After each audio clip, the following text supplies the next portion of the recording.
Shalom amigos. Bueno, en la Parashat Tzav que tenemos esta semana, Tzav significa, bueno, Tzav viene de mitzvah. Mitzvah significa precepto, por lo tanto Tzav es como algo así como el imperativo de precepto que sería prescribe. A veces lo traducen como ordena, pero en realidad formalmente es eh, eh, algunos piensan que más correctamente es una prescripción, no una orden, porque es producto de un pacto con Dios. Bueno, si fuera una orden, no hay, en un pacto no hay órdenes. En un pacto hay digamos, en cualquier caso, obligaciones contractuales. Y bueno, entonces por eso acá la obligación contractual del pueblo judío, del pueblo de Israel en el desierto fue aceptar la protección de Dios y comprometerse a cumplir con sus leyes, ¿no? con sus preceptos precisamente. Bueno, y en esta Parashat Tzav, que empieza en el capítulo, va del capítulo 6.1 al 8.36 del libro de Baikra, de Levítico, se nos explica el tema, las funciones, las tareas de los sacerdotes, de los Kohanim. Se especifica el tema de los sacrificios, los distintos tipos de sacrificios que hay, pero digamos, vamos a un poco sobrevolar en un breve comentario un tema que atañe también a esto, que es el papel que jugaban los Kohanim, los sacerdotes, y cómo compartían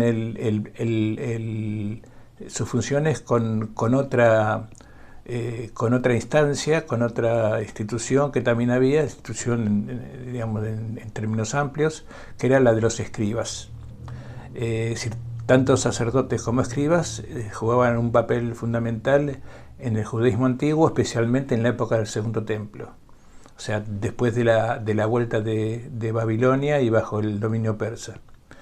Es verdad que los Kohanim estaban a cargo de los sacrificios y la gestión del templo, de la pureza, y los escribas eran expertos en textos, en relatar, digamos, en llevar por escrito toda la tradición que se había acumulado en muchos siglos.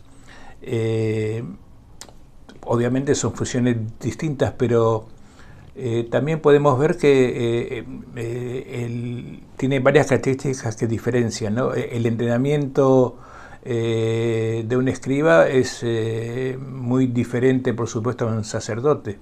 Para empezar, el escriba no tiene una obligación genealógica como los sacerdotes, que debían ser, los Kohanim debían ser descendientes de levitas y descendientes de Aarón. Y no todos los descendientes, de una rama en especial.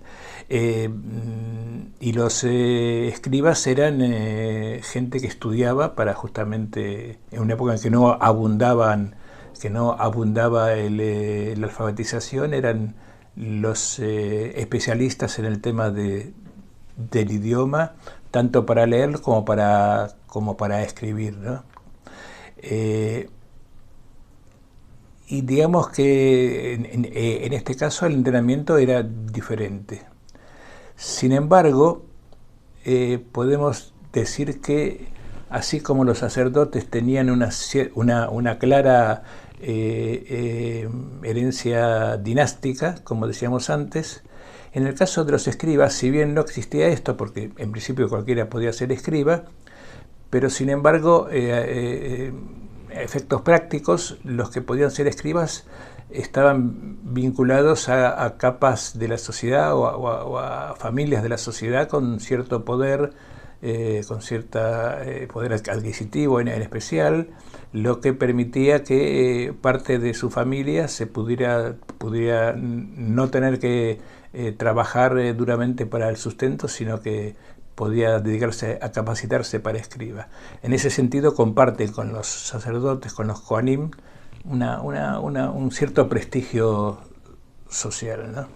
De hecho tenemos un ejemplo en donde se conjuntan estas dos características, que es el ejemplo de Esdra a Sofer, Sofer es escriba, o Esdras, que es en español, que era sacerdote, era Cohen.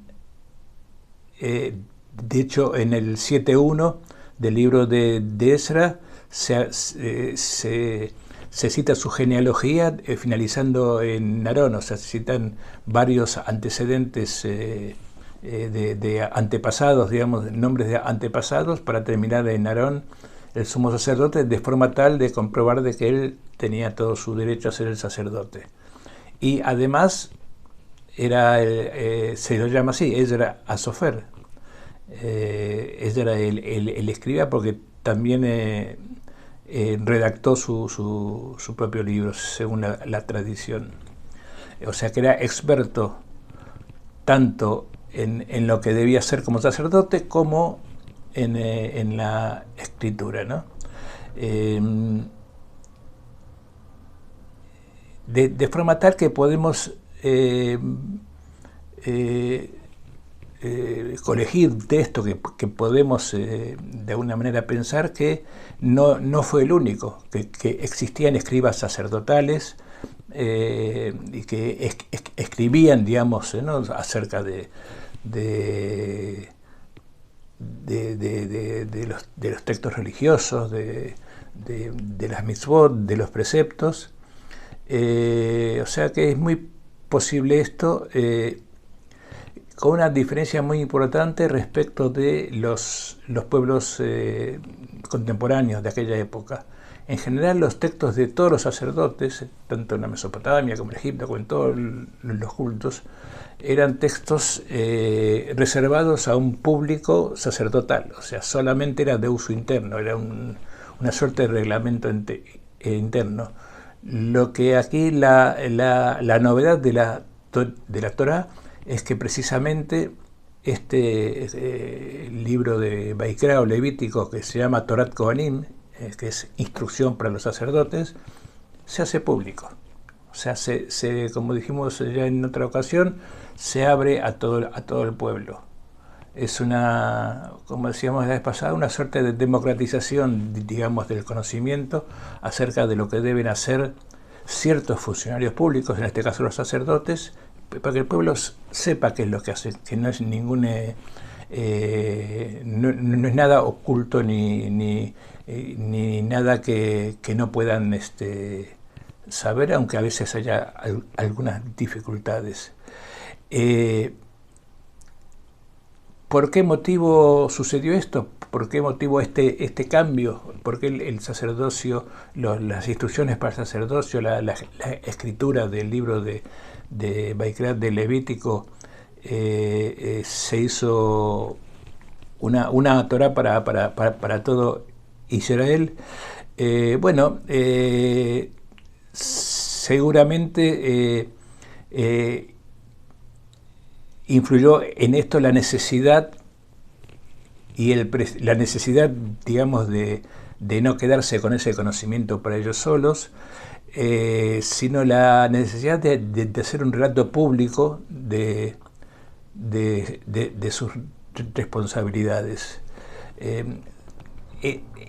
Esto a corto plazo fue, tal vez uno puede pensar, bueno, pero ¿por qué lo hicieron los Kohanim si sabían que los podían criticar a partir de conocer los detalles de lo que debían hacer? Digamos que no es que abundaban los lectores todavía en aquellas épocas, pero los que podían leer, ya había una cierta masa crítica que podía leer, podían haber cuestionado algunas conductas. Pero aunque los Kohanim hubieran anticipado esa posible crítica interna, la sabiduría de hacerlo, la sabiduría de hacerlo público, le dio a estas normas sacerdotales una permanencia más allá de la existencia del templo. Es decir, cuando el templo dejó de existir, cuando fue destruido el segundo templo a cargo de los romanos en el año 70, se terminó el templo, ya no había más Kohanim, Y sin embargo, la tradición reconstruida, la tradición judía reconstruida a partir de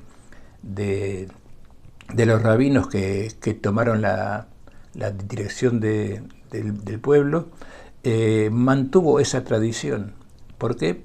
Porque ofrecía elementos de estudio que hacían a las tradiciones judías. Digamos que no eran digamos complicadas ceremonias mistéricas, sino que estaba todo muy claro. Cuando hablamos de sacrificio, hablamos de transgresiones, por ejemplo, ¿no? de conductas que no son correctas, pero que no son pasibles de ser condenadas por un código penal o por unos jueces. En realidad, por ejemplo, por ejemplo, el primero de los sacrificios, que es el más importante porque está enunciado en orden decreciente, que es el de Olá, el famoso holocausto, en realidad no es un sacrificio que se ofrece por alguna cosa hecha, sino por algo que uno estaba por hacer o que lo pensó hacer alguna conducta que no era la correcta y se dio cuenta a tiempo que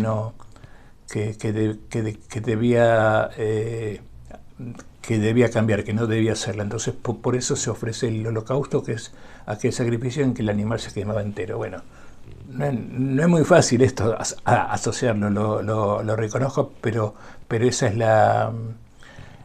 es el leitmotiv de los sacrificios, ¿no?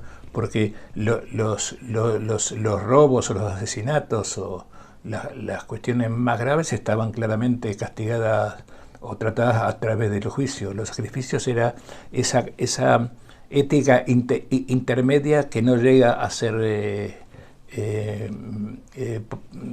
pasible de ser condenada. Y en ese sentido, estos sacerdotes que escribieron y los escribas también se pueden considerar como precursores, como antecedentes de los rabinos, porque efectivamente cuando comenzó el movimiento rabínico se conservó la Torá, pero ya no existía ni la herencia dinástica, no había sacrificios, se terminaron los sacrificios, no había templo, ¿no? Y por tanto tampoco había Kohanim que oficiaran en el templo. Y digamos, de alguna manera los rabinos continuaron esa tradición de los escribas, en especial en la tradición meritocrática, en donde no hacía falta nacer de cual o tal origen para asumir tareas importantes en la comunidad, sino que era un tema de mérito, era mérito de estudio, de oración, como se hizo, ¿no? Bueno, era más o menos esto que quería redondear. Espero que haya gustado, y bueno, siempre se puede estudiar más. Así que el planteo queda hecho. Muchas gracias y hasta otra. Chao.